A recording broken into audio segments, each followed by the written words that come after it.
जानकारी न्यूज में आप सभी का स्वागत है। मुसलमानों को लेकर के मोदी सरकार ने एक बहुत बड़ा ऐलान कर दिया है। पहली बार मोदी जी मुसलमानों के लिए सौगात लेकर आए हैं। क्या है इस सौगात के अंदर?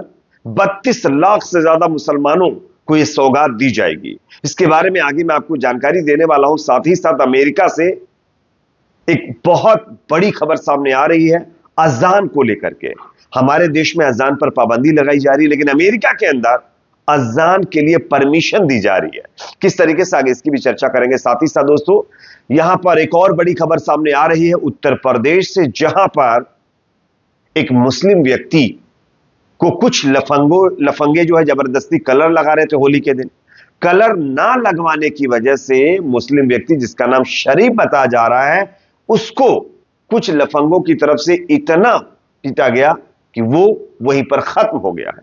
और इसको लेकर के अब पीएम जो रिपोर्ट सामने आई है वो चौंकाने वाली है, जो आगे मैं आपको दिखाने वाला हूं। उससे पहले छोटी सी रिक्वेस्ट, अगर वीडियो पसंद आए तो लाइक जरूर करिए, चैनल पर नए तो सब्सक्राइब जरूर कर लीजिए। देश के प्रधानमंत्री नरेंद्र मोदी मुसलमानों के लिए नई सौगात लेकर आए हैं। इस सौगात में क्या चीजें हैं, आप स्क्रीन पर सबसे पहले यह खबर देखिए। रमजान के पवित्र महीने और आगामी त्योहार Eid, good Friday, Easter, Navroz और भारतीय संवत नववर्ष के उपलक्ष्य में बीजेपी ने सौगाती मोदी अभियान शुरू किया है। इस अभियान के माध्यम से बीजेपी जरूरतमंद लोगों तक पहुंचेगी। साथ ही बीजेपी ने देश भर में ईद मिलन समारोह के आयोजन की भी योजना बना ली है। बीजेपी के अल्पसंख्यक मोर्चा के राष्ट्रीय अध्यक्ष जमाल सिद्दीकी ने कहा है कि बीजेपी ने 32 लाख जरूरतमंदों तक पहुंचने की योजना बनाई है। जिला स्तर पर ईद मिलन समारोह किया जाएगा। जानकारी के मुताबिक बीजेपी जिला स्तर पर देश भर में ईद मिलन समारोह का आयोजन करेगा। इस मुद्दे पर जो है एक चैनल से बातचीत करते हुए बीजेपी के अल्पसंख्यक मोर्चा के राष्ट्रीय अध्यक्ष जमाल सिद्दीकी ने कहा है कि मोर्चे के 32,000 पदाधिकारी 32,000 मस्जिदों से संपर्क कर 32 लाख जरूरतमंदों को सौगाते मोदी किट के माध्यम से उपहार स्वरूप जरूरत की चीजें पहुंचाएंगे। उन्होंने कहा है कि हमें रमजान के महीने में मिस्कीन, कमजोर, पड़ोसी और गरीब रिश्तेदारों की दिल खोलकर मदद करनी चाहिए। इसलिए बीजेपी ने यह कार्यक्रम की योजना बनाई है। जमाल सिद्दीकी जो बीजेपी के नेता हैं, उनका कहना है कि बीजेपी अल्पसंख्यक मोर्चा से जुड़े 32,000 पदाधिकारी इस काम में जुटेंगे। प्रत्येक पदाधिकारी एक मस्जिद कमेटी के सहयोग से 100 जरूरतमंद व्यक्तियों को चिन्हित कर उन तक सौगाते मोदी का उपहार पहुंचाने का काम करेगा। तो कहीं ना कहीं दोस्तों, रमजान के महीने में मोदी सरकार की तरफ से यह एक बहुत बड़ी पहल की गई है, जो कि मुस्लिम कम्युनिटी को लेकर के है। हालांकि यह पहल देखने के बाद भले ही भक्तों के जो है अंदर मिरुड़ पैदा हो सकती है, लेकिन हां, यह कहीं ना कहीं मोदी सरकार की तरफ से अच्छा काम किया गया। हालांकि कई लोग यह बता रहे हैं कि मोदी सरकार पहले तो मुसलमानों को काफी टॉर्चर करती है, उसके बाद लॉलीपॉप दे करके उन तमाम चीजों पर पर्दा डालने की कोशिश कर रही है। हालांकि इसका इंटेंशन ऐसा है, इसके बारे में तो कोई जानकारी नहीं है, लेकिन हां, रमजान के महीने में मोदी जी की तरफ से यह बहुत बड़ा ऐलान किया गया है। अब 32 लाख जरूरतमंद मुसलमानों तक मोदी सरकार के द्वारा सौगाती मोदी अभियान के तहत किट्स दी जाएंगी, और उस किट में खाने पीने की चीजें, जो जरूरत की चीजें घर में लगने वाली हैं, वो तमाम चीजें लोगों तक पहुंचाने का काम किया जाएगा। तो ये अपने आप में अच्छी खबर है।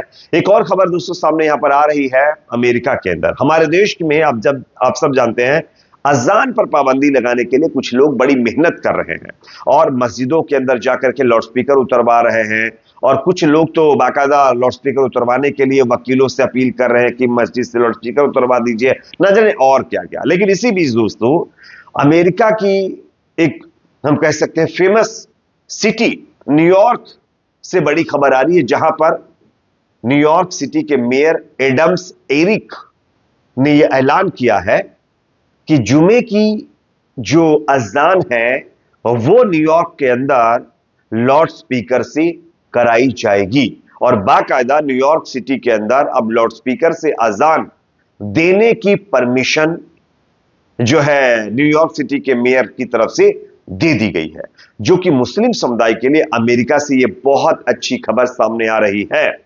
आप सब जानते हैं, डोनाल्ड ट्रंप पहले ही रमजान के महीने की तारीफ करते हुए मुसलमानों की मदद करने का ऐलान कर चुके हैं, लेकिन उसके बाद अब न्यूयॉर्क जैसी सिटी में अगर अजान के लिए लाउड स्पीकर की परमिशन दे दी गई है, तो यह अपने आप में दोस्तों बहुत अच्छी पहल अमेरिका की तरफ से की गई है। वैसे आप सब जानते होंगे दुनिया के अंदर इस्लामोफोबिया लगातार बढ़ रहा है, लेकिन वो कहावत है ना, जिस चीज को आप जितना दबाने की कोशिश करोगे वो चीज उतना ही उभर कर सामने आएगी। और उसका एक जीता जागता जो एग्जाम्पल है वो आप देख सकते हैं, अमेरिका के न्यूयॉर्क से सामने आया है। अब मैं आपके सामने एक और खबर रखना चाहूंगा जो कि उत्तर प्रदेश से सामने आ रही है, जहां पर बताया जा रहा है दोस्तों, उन्नाव में एक मुस्लिम युवक को कुछ लफंगों की तरफ से खत्म कर दिया गया है। उसका गुनाह सिर्फ इतना था कि वो नमाज पढ़ के घर पर वापस आ रहा था और बीच में कुछ लोग मिलते हैं जो होली खेल रहे होते हैं। जब उन्होंने देखा कि एक मुस्लिम युवक टोपी लगाकर नमाज पढ़ के वापस आ रहा, तो जबरदस्ती उसको कलर लगाने की कोशिश करते हैं। जब मुस्लिम व्यक्ति कलर नहीं लगवाने की बात करता है तो उसको वहीं पर ये लफंगे पकड़कर इतना पीटते हैं कि वो वहीं पर खत्म हो जाता है। और अब उसकी पीएम रिपोर्ट सामने आई है, मैं आपको दिखाना चाहूंगा, देखिए, उसके बाद इसकी चर्चा करेंगे। उत्तर प्रदेश का उन्नाव होली के बाद से ही लगातार सुर्खियों में है और वजह है कोतवाली सदर थाना क्षेत्र का कासिम नगर मोहल्ला, जहां एक 55 साल के शरीफ नाम के व्यक्ति की जबरदस्ती रंग लगाने से मौत हो गई। कहा जा रहा है कि जिस वक्त उन्हें जबरदस्ती रंग लगाने की कोशिश की गई वो वहां से भागे कि इस दौरान उन्हें अचानक हार्ट अटैक आ गया। उनके अहले खाना का कहना है कि हुड़दंग करने वाले लोगों से कहासुनी हुई थी, फिर उन्हें बेदर्दी से पीटा गया। मीडिया रिपोर्ट्स के मुताबिक शरीफ 2 महीने पहले ही विदेश से लौटे थे। पुलिस ने बयान जारी करते हुए कहा कि पोस्टमार्टम रिपोर्ट में मौत की वजह कार्डिक अरेस्ट बताई गई है। रिपोर्ट में मरने वाले के शरीर पर चोट का निशान नहीं पाया गया। अन्य सभी तथ्यों पर पुलिस जांच कर रही है। मृतक शरीफ के परिवार वालों ने कहा कि ये एक निर्मम हत्या है। पुलिस ने बताया कि वो ऑटो से जा रहे थे, तभी रास्ते में होली खेल रहे कुछ लोगों ने उन्हें जबरदस्ती रंग लगाने की कोशिश की, वो वहां से भागे, इस दौरान उनकी मौत हो गई। इलाके का माहौल गरमाया हुआ है, एहतियातन पुलिस बल को भारी तादाद में वहां तैनात कर दिया गया है। जैसा कि दोस्तों आप लोग ये खबर देख सकते हैं, उत्तर प्रदेश में योगी जी का राज चल रहा है। योगी जी कहते हैं कि उनके सत्ता में आने के बाद गुंडा राज खत्म हो चुका है, शांति राज चालू हो चुका है, राम राज्य स्थापित कर दिया गया है।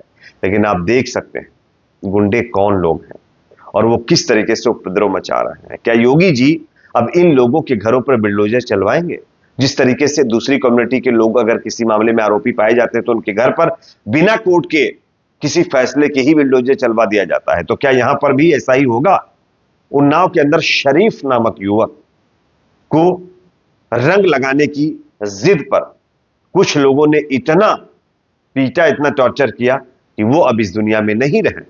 उत्तर प्रदेश के अंदर माहौल लगातार खराब हो रहा है। यूपी का माहौल इस तरीके से खराब हुआ है कि वहां पर पुलिस से लेकर के आम लोग भी एक कम्युनिटी को लेकर किस तरीके की सोच रखते हैं, इसके कई वीडियोस आप लोगों ने देखे होंगे और उसका ये नया एक और एग्जाम्पल आपके सामने है। अब योगी जी जो दावे करते हैं उसके हिसाब से जमीन पर चीजें नजर नहीं आ रही हैं। इसके बारे में आपकी राय कमेंट सेक्शन में रखिए। वीडियो पसंद आए तो लाइक करिए, शेयर करिए, चैनल पर नए तो सब्सक्राइब जरूर करिए।